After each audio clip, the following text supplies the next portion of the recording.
دوستو، آپ سب نے آج کل ایک لفظ ضرور سنا ہوگا، وہ ہے جین زی۔ یہ ایک نئی اصطلاح ہے۔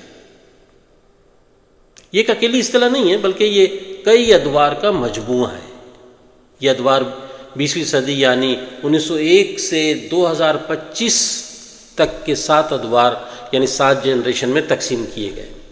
آئیے ہم انہیں سمجھنے کی کوشش کرتے ہیں۔ 1901 سے 1927 کے درمیان پیدا ہونے والی نسل کو گریٹسٹ جنریشن یعنی عظیم نسل کا نام دیا گیا۔ یہ وہ دور تھا جس میں جنگ عظیم اول کا واقعہ وقوع پذیر ہوا۔ 1928 سے 1945 کے دور میں پیدا ہونے والی نسل کو سائلنس جنریشن یعنی خاموش نسل کا نام دیا گیا۔ یہ دور وہ ہے جس میں جنگ عظیم دوم کی تباہ کاریوں کو دنیا نے جھیلا، اور اسی دور میں سائنسی فکر کا تصور بھی بدلا۔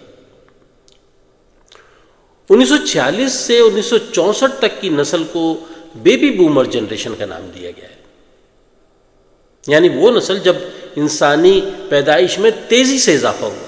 اسی دور میں دنیا نے 2 عظیم جنگوں کے اثرات کو جھیلنے کے بعد نئی کروٹ بھی لی۔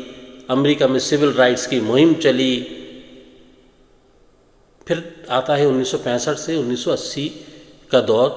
اس جنریشن کو جنریشن ایکس کا نام دیا گیا۔ یہ دور بہت اہمیت کا حامل رہا ہے۔ اس دورانیے میں سائنسی ایجادات میں غیر معمولی تیزی آئی۔ زمین سے خلا کا سفر اور بہت سے دوسرے کامیاب تجربات و واقعات نے دنیا کو نئی راہ پر ڈالا۔ اسی دور میں سر جنگ نے بھی دنیا کو اپنی لپیٹ میں لیا تھا۔ 1981 سے 1996 تک کے دور کو جنریشن وائی کا نام دیا گیا۔ کچھ لوگ اسے ملینیل جنریشن بھی کہتے ہیں۔ اسی دور میں پیدا ہونے والی نسل کو کمپیوٹر ٹیکنالوجی کی ابتدائی شکل سے بھی سامنا ہوا۔ دنیا میں معلومات کے ذرائع پھیلنے میں تیزی آئی۔ عالمی سطح پر انٹرنیٹ کی سہولت دستیاب ہوئی۔ یہی ڈیجیٹل دور کے آغاز کی جنریشن بھی ہے۔ 1997 سے 2012 کے دوران پیدا ہونے والی نسل کو جنریشن زی کہا جاتا ہے۔ یہ دور بہت اہمیت کا حامل ہے۔ سائنس نے پوری دنیا کو یکسر تبدیل کر کے رکھ دیا۔ 8 ارب کی آبادی پر مشتمل یہ دنیا گلوبل ولیج میں تبدیل ہو گئی۔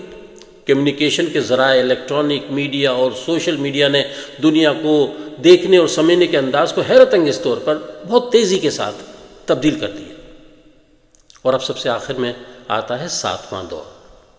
یہ 2013 سے 2025 تک کا دور ہے، اور اسے الفا جنریشن کا نام دیا گیا ہے۔